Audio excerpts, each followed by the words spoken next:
El agradecimiento por este espacio, el reconocimiento a todos que están aquí asistiendo y vienen desde ya casi 2 horas de disertaciones escuchando desde diferentes ángulos una temática que nos compromete y en definitiva fue bueno, más allá de agarrarlos algo cansados, eh, hablar sobre el final, pues cada uno de los especialistas han dado puntos esenciales que vamos a tratar de pensar en estos minutos, donde se resaltaban los cambios sociales y culturales y los prejuicios y cómo era importante generar nuevas redes sociales, que decía Alejandra. Álvaro, que mencionó lo del miedo a la tecnología, emoción que vamos a mencionar brevemente, y la riqueza de los portales que podemos recurrir para acompañar nuestras búsquedas. A Diego, que resaltaba, entre otras cosas, la necesidad de aprender para estar conectados y la importancia de la inclusión, y una frase donde resaltaba que la edad cronológica cada vez nos define menos, y eso es muy cierto, porque no estamos en la época de hace tantos años atrás, donde la persona mayor era vista como aquel jubilado o aquella jubilada que se dedicaba a quehaceres domésticos. Y junto a Ali, que vimos una herramienta fundamental que tiene que ver cómo cuidarnos frente a este espacio cibernético que tanto estamos utilizando. ¿Qué voy a hacer yo en este ratito? Tratar de condensar algo sumamente enriquecedor que nos pasa a todos desde el nacimiento hasta el final del último día, y tiene que ver con el campo de las emociones. El título es inevitable, pues estamos todavía atravesando esta pandemia tan extraña y donde la incertidumbre es permanente, y que evidentemente este virus hackeó, por decirlo de alguna manera, a toda la humanidad sin discriminar procedencia, ideología y edad, y que esto en particular creó algunas, algunos aspectos muy complejos que tienen que ver con estos factores que en un comienzo eran de enorme incertidumbre y hoy estamos un poco más habituados y hasta por ahí prevenidos de esto que nos está pasando. Sí, esto también ha sido mencionado antes y no podemos dejar de lado, porque esto nos ha promovido una serie de cambios enormes en todo ser humano y en particular con las personas mayores. Pues ha obligado a muchos cambios, como decían antes, y esos cambios conllevan pérdidas, rutinas que ya no se podían sostener y que aún hoy todavía está con cierto riesgo, el incremento de la dependencia de otros, al cual al principio recuerden que a las personas mayores se les llevaba el alimento y se evitaba que salga y se asome a la calle, por lo menos aquí en Argentina. Todo que conllevó, que es este enfrascamiento, este aislamiento social, tema que también mencionaron antes y que no es menor, porque esas limitaciones sociales, sobre todo, trajo aparejado un sinfín de problemáticas entre emociones, tristezas, vacíos, depresión y otros factores que se fueron generando incluso en somatizaciones. Entonces, esto requirió, por supuesto, aprendizajes, como bien decían, y aprendizajes que tenía que ver primero a reconocer que uno no puede saber qué va a suceder mañana. El segundo punto fue aprender a convivir con esta nueva realidad y con esta parte oscura que tiene la vida, que es la incertidumbre, el no saber exactamente qué, cuándo, cómo, de qué manera. Y estas emociones se han ido despertando a lo largo del tiempo y entre ellas, como ven, es un plano enorme para focalizarnos quizás en muchas de ellas, que pasaban desde los momentos buenos hasta los momentos más difíciles. Y esta preocupación excesiva que creaban, lamentablemente incentivada muchas veces por los medios de comunicación, donde 24 horas era gatillo tras gatillo de preocupaciones y de números y de fallecimientos, y esto crecía exponencialmente y nos promovía esta inquietud, la ansiedad y todo lo que tiene que ver con las emociones más primarias. En particular, estas emociones conllevan sintomatología corporal, es decir, hay emociones que son muy intensas y cuando se permanecen a lo largo de cierto tiempo y, como decimos nosotros, se cronifica, es decir, empieza a ser algo ya constante, altera, por supuesto, y de manera directa lo que tiene que ver con el propio cuerpo. Por eso la sintomatología en el cuerpo fue incrementándose con una cuestión contradictoria, que era que si bien tenía síntomas o molestias o alguna enfermedad preexistente, estaba el gran miedo de concurrir a un centro de atención médica debido a la posibilidad de contagio. Entonces esto también produjo una serie de dilemas sobre qué priorizar o no priorizar en ese momento.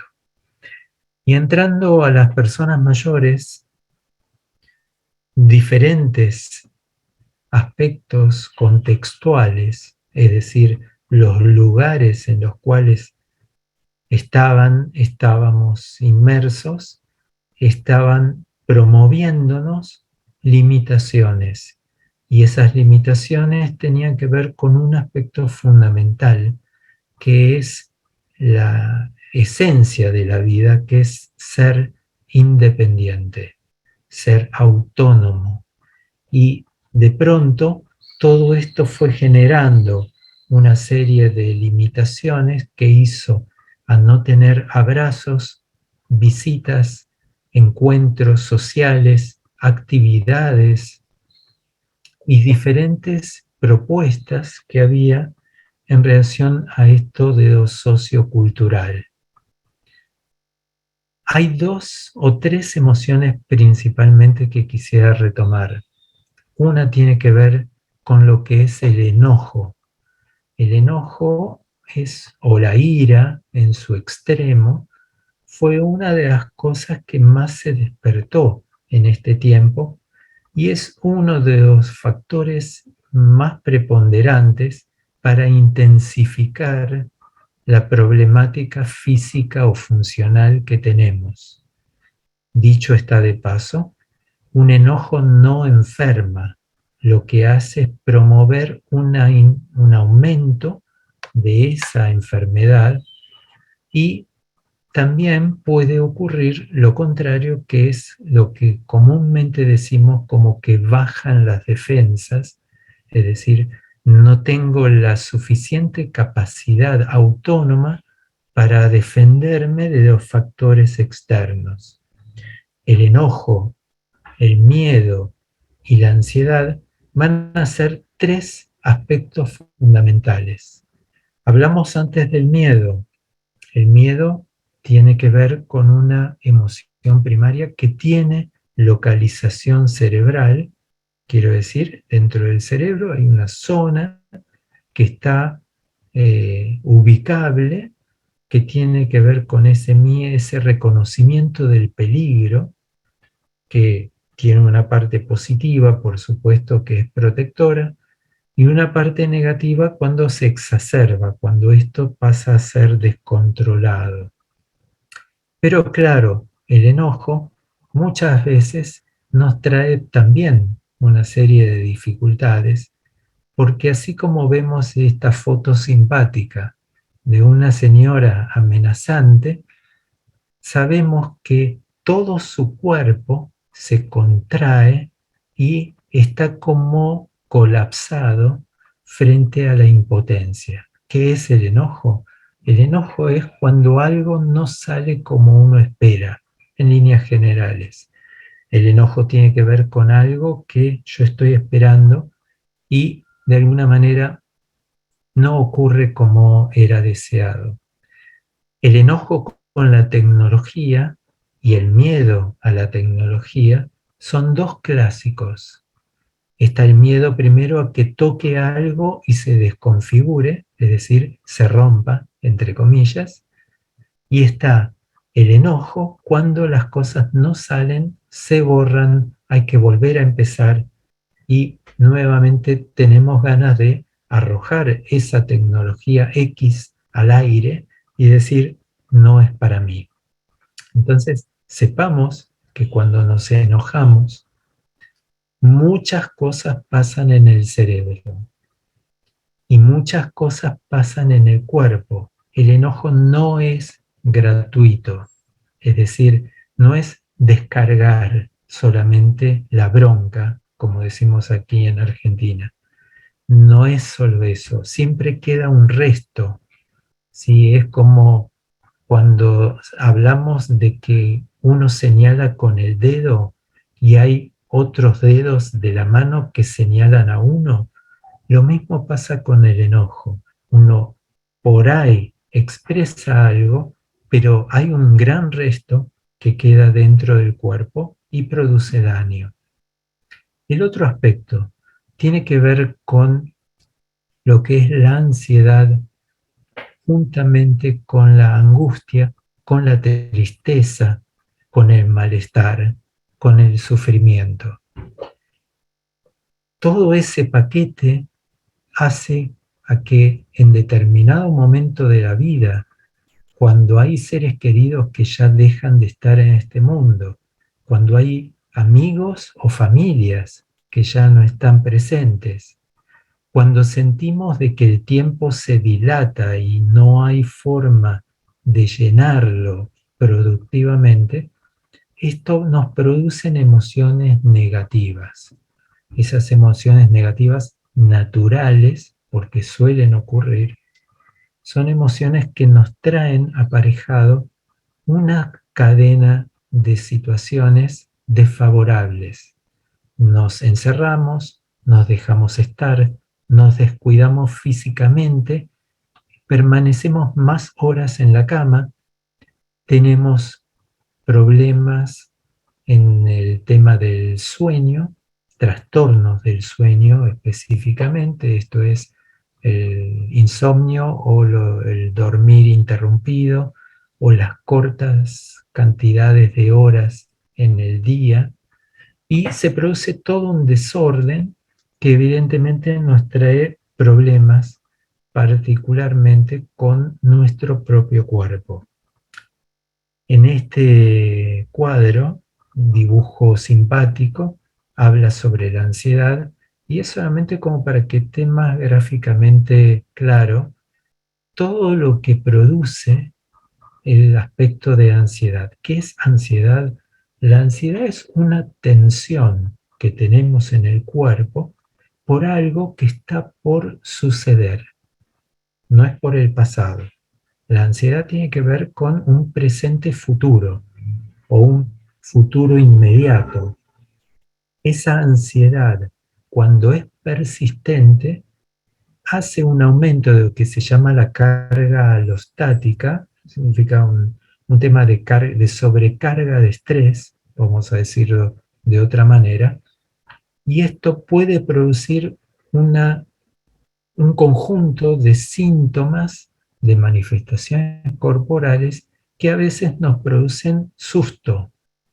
Si de golpe sentimos falta de aire, opresión en el pecho, sudoración o decaimiento corporal, podemos estar temiendo lo peor. Y en general, muchas veces, más allá de pensar en eso, primero deberíamos pensar en qué nos está sucediendo emocionalmente, frenando ese minuto donde se nos disparan los pensamientos catastróficos, los pensamientos que vendrían a mostrarnos todo lo que hace a este suceso. Entonces tenemos que parar todo esto. En algún momento la pandemia va a terminar, así como pasaron otras epidemias y pandemias a lo largo de la historia. Esto sucede y esto en algún momento va a ir disminuyendo, seguramente. En el mientras tanto, tenemos que pensar cómo reactivarnos para no quedar atrapados en ese estado ansioso. Entonces, hay muchas alternativas y entre ellas, por supuesto, lo que convoca este congreso que están asistiendo ustedes. La posibilidad del uso de tecnologías, un sobreesfuerzo que las personas mayores más grandes han tenido que hacer, estoy hablando de 85, 95 años, los más grandes, y han tenido que aprender a utilizar el dedo como puedan o utilizar la voz si es que la mano no les permite tener la motricidad adecuada. Y la tecnología lo que hizo fue romper fronteras. Esto significa, ya no estoy solo, ya no estoy sola, tengo la posibilidad al menos de contactarme con el mundo, con los míos, de informarme, de participar en cursos, como bien dijeron antes, de actividades vía Zoom o con otras aplicaciones que me permiten interactuar aún desde mi domicilio. Esto, por supuesto, no va a dejar de estar cuando esta pesadilla termine. Esto ya vino y se va a instalar porque evidentemente la tecnología tiene muchos aspectos valorables. Si bien tiene un inconveniente, y es lo que llamamos la adicción a la tecnología, no es en el caso de las personas mayores ni de los adultos pasados los 55, 60, por ahí sí de los más jóvenes que están adosados al celular en la mano. Sin embargo, tenemos que considerar que esto siempre nos permite unirnos en camaradería. Entonces, la adaptación a los innumerables cambios que hubo, el aprendizaje de tecnologías que hizo falta para poder estar dentro del sistema y por sobre todo para no salir de nuestro egocentrismo, es decir, de nuestra preocupación exclusiva de las dolencias, de los dolores lumbosacros, de los malestares cardiovasculares, de los problemas familiares.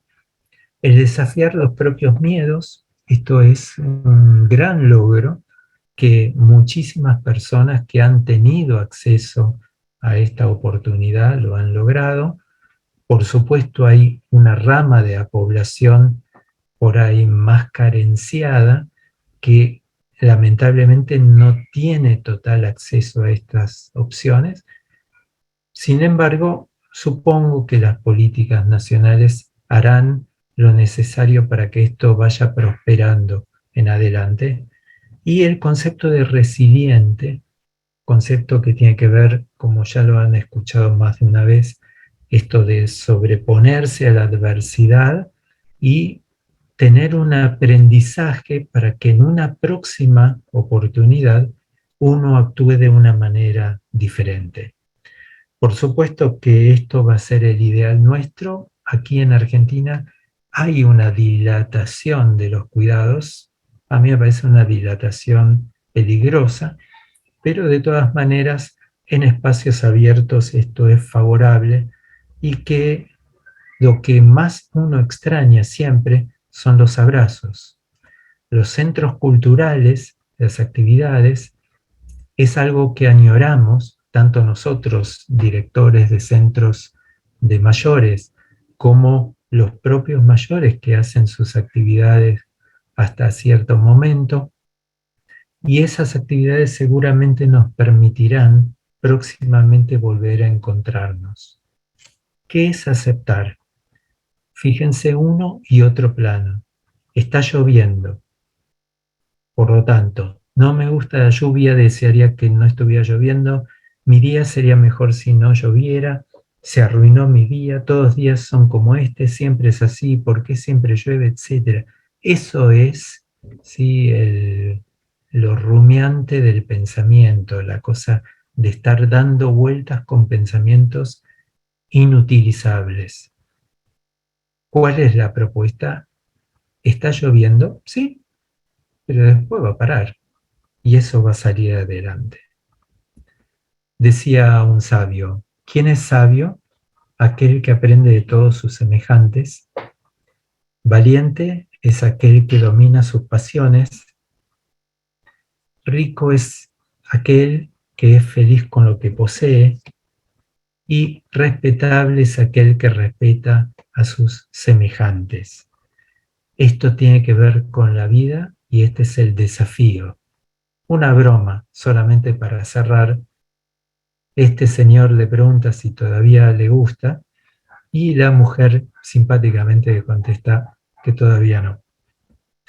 ¿Cómo termino? Termino con esta imagen.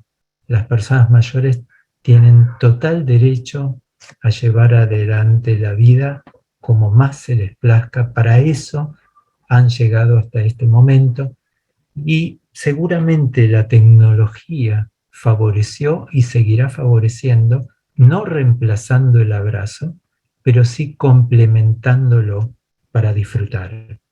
Por lo tanto, cierro, no hay obstáculo que el ser humano no esté preparado para sortear. Esto es, siempre estamos preparados para seguir adelante en esta construcción de la vida. Gracias. Excelente la exposición de nuestro disertante. En el primer Congreso de Tecnología para Adultos Mayores y sus profesionales. Recuerda seguirnos en las diferentes redes sociales. Estamos en YouTube, Facebook, Instagram, LinkedIn, Twitter. Con nuestro nombre somos Click Mayores. Y recordad que también puedes hacer cursos gratuitos con certificado en el campus virtual clickmayores.com. Te esperamos.